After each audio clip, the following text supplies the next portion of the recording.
Hello, I'm Raminder Rathore, and the topic that I'm glad to present is on next-gen cyber resiliency with DevSecOps. To get started, let me introduce myself. I'm Raminder Rathore, a DevOps practitioner with an IT age of 21 years, based out of Ontario, Canada. Profession-wise, I lead the DevOps Center of Excellence at HCL Tech. I'm also the chapter lead representing the Toronto region from the DevOps community of practice. Publications have my recent publication available at Amazon.com called Hands-on Guide to Agile Operations. Love to blog a lot, work with multiple customers in different geographies on people, process, and tools and DevOps. And DevOps today is being getting advanced to what we know as DevSecOps. Glad to be here and talk about some of my experiences with few of my customers where they're talking about cyber resiliency, which is a key demand. They're talking about DevSecOps and how that is being transitioned and what should we expect in coming years. So to set the context and to get started, first let's talk about what are the predictions that are happening across the globe. The first prediction that has come up on DevSecOps is that the market share for DevSecOps is going to increase in the next couple of years. So if you look at the numbers, by 2030, it's being said that the market share is going to be $41.66 billion with a compound annual growth rate of 30.76%. So from 2022 to 2030, you'll see in the next couple of years, there is going to be huge demand on DevSecOps. It also talks about a demand in people with these new skill sets. The involvement of security across different departments now, so it's no more a vertical, it's a horizontal service. It's also requiring a cultural shift in the way we have been working. With post-pandemic, things have changed a lot. With that actually had encouraged digitalization, and digitalization brings up with a lot of cyber-related issues that have to be tackled by the organizations. So definitely a lot of focus is being done on DevSecOps. Another prediction that's being quoted up, and some of you would have read about it, was related to application security testing. The market size for that is being projected to grow to 13.2 billion USD in the next 3 years, and that too at a compound rate of 16.1%. And that's all because all these are connected topics. When I talk about DevSecOps, I'm focusing on application security. And the reason why we're talking about application security, because I'm talking about lift shift security testing. I'm talking about shifting everywhere, right? So security being a very essential component today is going to increase in the adoption of tools and technologies that's going to safeguard the application from threats. So based on these predictions that are coming up, you'll see by 2025 and by 2030, that's a lot that's going to change. Similar to this was what had happened when we were talking about DevOps a decade ago. So when DevOps was coming up, we know that DevOps as a concept is all about a one team concept. We're talking about integrated processes. We're talking about one team. We're talking about a sole accountability, right? But with time, we now have something called DevOps roles. We have DevOps teams. So DevOps slowly has been advancing into different forms and shapes today. Similar to that, now it's being advanced to what we know as DevSecOps. So DevSecOps is not easy, as we say. There are a lot of challenges. While organizations and companies have a standard defined on what they want to do, on how secure they want to be, and they are investing proactively in ensuring that they are safe, their applications are free from threats. But again, there are some challenges.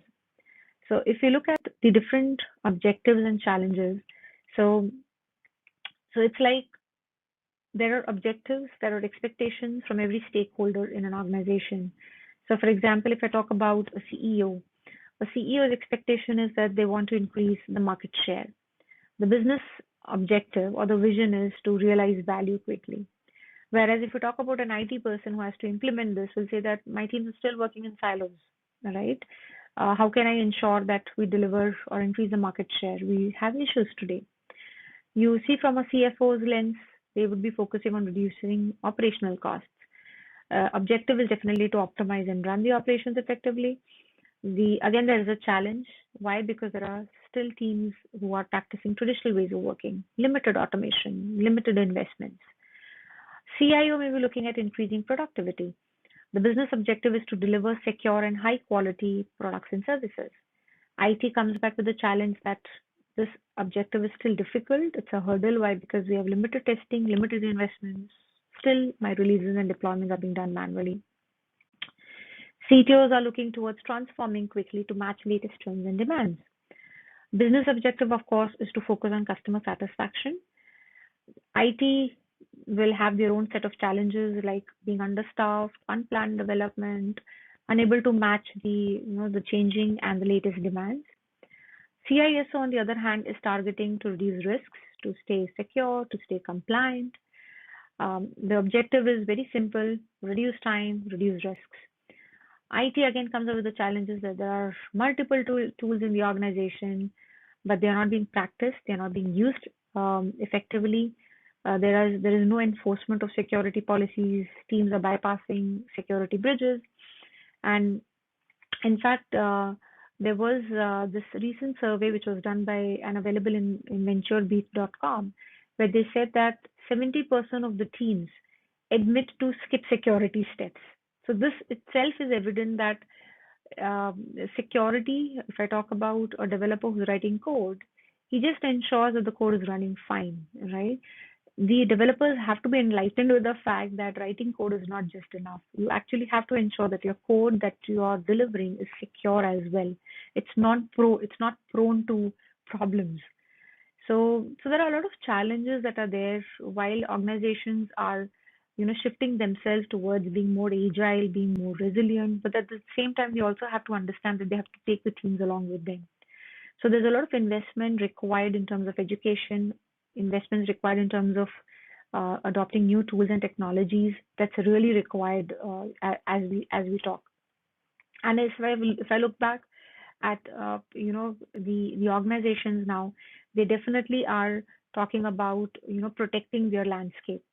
So, and the reason is post pandemic, the organizations who have been adopting digital ecosystems, they drastically have scaled up. But as they are scaling up, they see a huge threat when they talk about APIs, when they talk about containers.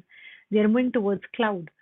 So, and if you look at the perspective is that if I'm talking about web applications, the web application, the topmost front-ending layer itself is prone to incidents and breaches, and about 70% of the incidents and breaches are happening up at that layer.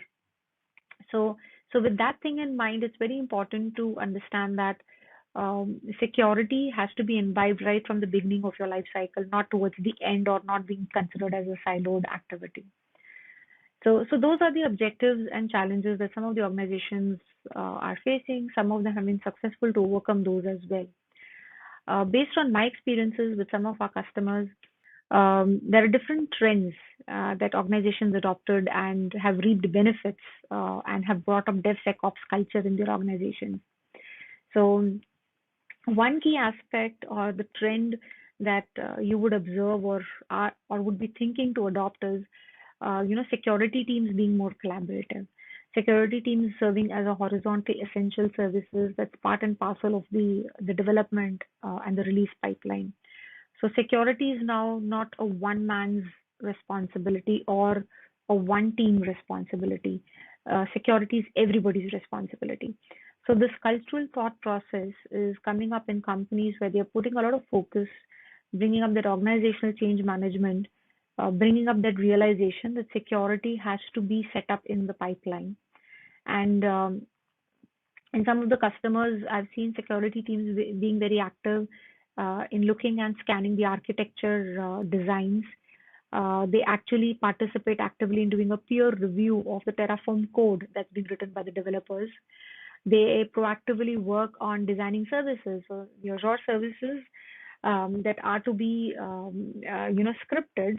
They actually participate and share the security architecture that should be considered, the security considerations that have to be thought through while a developer is writing code.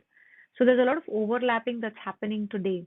So you'll find security testing is now shifting in the life cycle in the pipeline, and developers are also being educated. There are developers who undergo training and they are being mentored on the essence of using a security tool and practicing it. So adopting a tool is not just the end of the story. It's all about how do you practice and leverage and improve. So the maturity levels are also very important.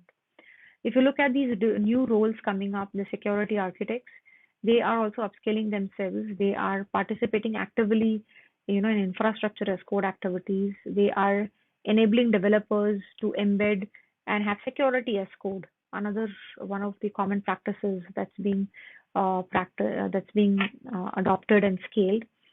Security specialists are, looking at observability capabilities now. Um, Everybody is now looking at how do we embed its resilience, when we are building our products, when we are talking about services.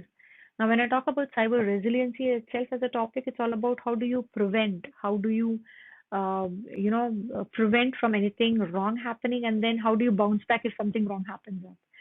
So, and in fact, in the next couple of slides, I'm going to talk about how can we prevent some of the threats that may arise.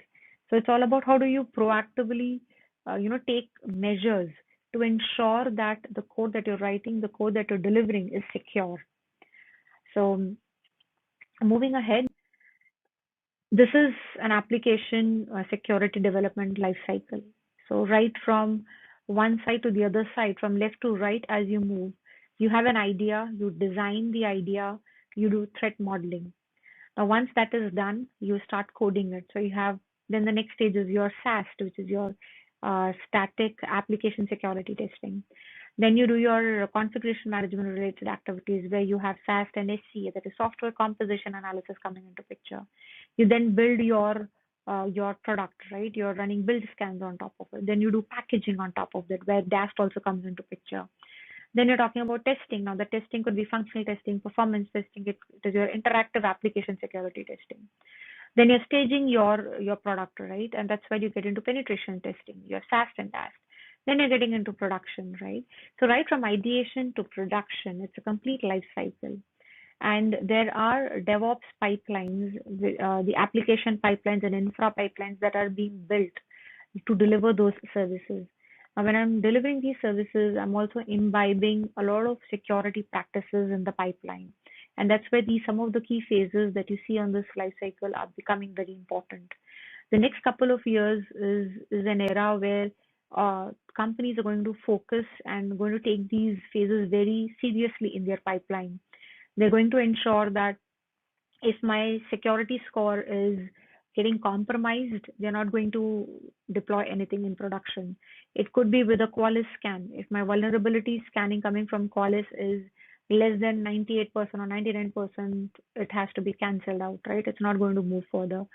If my Sonar Cube is tool like Sonar Cube is giving me a code compliance of just 80%, I'm going to deny it, right? So there are some standards that have to be set up and it has to be enforced right from top to bottom so that these practices are adopted and they are practiced every now and then. So that's how we talk about that security is now everybody's responsibility. And if that has been taken care at every stage in the life cycle, we definitely are going to prevent anything harmful that may affect our product or the service. Talking about tools, interestingly, there are dozens of tools available in the market. And as I was talking earlier about SAST, DAST, SCA, API, vulnerability, these are some of the common phases that are going to be practiced now by different teams. So when I talk about SAST, I'm talking about how actively I can look at vulnerabilities before I commit my code. Tools like HCL AppScan, Checkmark, SonarQube, Veracode, Microfocus, Synopsys, they are the key players in this area. When we talk about DAST, I'm talking about dynamic application security testing. So there are tools like AppScan, Burp Suite, Qualys, OWASP Zap that's there, Veracode, Microfocus, a couple of other tools which are well known in this space. Very promising tools. From an SCA perspective, software composition analysis, I'm talking about um, analyzing the open source libraries and components that are being used, so that they are not threat to our product or the service. So SCA is also possible with tools like HCL AppScan, Synopsys, and Sync. We have API testing, container testing, or interactive application security testing. A couple of other phases in testing, in security testing, where tools like AppScan, OneTest, Salt, and No Name are well known. For vulnerability management, we do have tools like Harness, Qualys, and Synopsys who play a vital role in terms of managing the vulnerabilities. Um, so these are some of the tools that are there, and each tool has a purpose. Some of the organizations already have made investments. The only thing that is lacking is how do we practice them. It should not be left in silos. So, but the question comes is, how do I get started? So I already have invested. So I have worked with customers where they've already made investments, but now they're looking of how can they culturally shift and get into a DevSecOps model. And so if I talk about how do we get started, I'm talking about shift left everywhere. So it demands new ways of working methods. It demands a change in the IT operating model, requires an upscaling of the roles and responsibilities that include security as an important foundational element. It demands an agreement on security controls. What security controls, what tools to be adopted in the pipeline, which phases are to be carried out, what are the thresholds to be set in. It definitely demands investments in tools if not done yet. Enforcing the policies.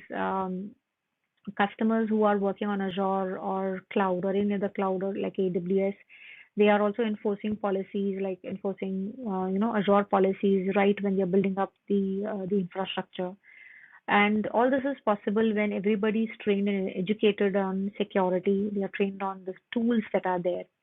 So once that is in place, and which definitely is a journey, they definitely will start getting into the DevSecOps model, where all these teams are collaboratively working as work, and they are able to, generate value quickly. So, having spoken, talking about tools, one of my favorites is HCL AppScan. It was earlier known as IBM AppScan, a Gartner and Forrester market leader in app security testing. It complies with OWASP standards, SANS top 25. It is the IP is protected by about 300 patents. The best part is it offers SAST, DAST, IAST, SCA. So it's an all-in-one solution, you can say. So if you really want to make investments, when I talk about application security, this is a tool that's really worth it. It does API scanning as well. Um, and then it's very compatible with most of the API frameworks. It has the AI and ML capability. So, customers can reduce the noise, they can eliminate false positives, so that they are able to, prioritize and focus only on vulnerabilities that need immediate attention. So, so that's how the AI ML capability is really interesting. It does ERP scanning also, so you can leverage the DAST scanning for your ERP applications like Oracle Fusion and SAP. It does mobile scanning also, so you can do mobile scanning with the SAST feature that it offers. And then it also has this new feature where you can scan your container configurations also, that is your Docker files, your YAML files. So that's a very important capability that customers are adopting Dockers and Kubernetes are looking forward to. I have been using these tools for quite some time. In fact, a couple of years ago, within HCL, we had, in fact, even today, we have this mandate that if any of the web application has to go live, it has to be thoroughly scanned through AppScan. If it does not match the success criteria, it's not going to move further. So those are so we ourselves have scanned and worked with this tool, and it's really an interesting tool. So good investments, that can be made if you're thinking about getting into a tool. AppScan is one of the good options. It also comes with different variants. So there's a community edition which is called AppScan Code Sweep, which only does SAST. Then there is an AppScan on cloud version which is called ASOC. It does your IEST, DAST, it does your SAST and SCA. And then, of course, you have the on-premise edition as well available. So there are different variants available, and you can pick and choose the ones that really are important for the organization. Okay, coming up next, what should we expect? Definitely, security is going to be the part of the pipeline. There's going to be DevSecOps framework that organizations are going to adopt, and they're going to practice in the next 2 to 3 years of their transformational journey. There's going to be focus on chaos resiliency, or chaos engineering, I would say. A lot of coaching and mentoring that's going to carry a lot of weightage. There's going to be proactive checks, nothing preventive, more focus on how proactively things can be, encountered before they go live. There's going to be a lot of focus on cyber resilient controls. How do we enforce them right in the beginning? If I'm setting up a landing zone, how can we proactively ensure that the landing zones have all the policies being set in, whether it is user management, whether it is access privileges, or in terms of the standards that I have, right? In terms of, what should be my nomenclature, or what should be the size of my VMs or the containers, right? So all those is something that's going to be pre-decided, is going to be written as code in the system, in the pipeline. And it has to be, run through couple of iterations to become matured. So every organization follows its own trend. They have their own working methods. So DevSecOps definitely is the next upcoming skill set, upcoming demand, which actually is taking care of the people skilling that's required, the tools that have to be integrated and have to be upscaled. It's also looking at how it gets into the processes of able to deliver quickly. So that's how is what we can expect in the upcoming years. And with that, that's all I had to share from the DevSecOps, which is trying to embed cyber resiliency principles now. And in the next couple of years, a lot that we all can expect to. There's a lot that I would like to share, but with the time bandwidth and the shortage, would like to just close up now. But please feel free to reach out to me at raminder.rathore@gmail.com. I also have shared in my LinkedIn the LinkedIn tag, and also I have my blogging post techiatom.com. Please feel free to reach out. Look forward for your questions. Thank you.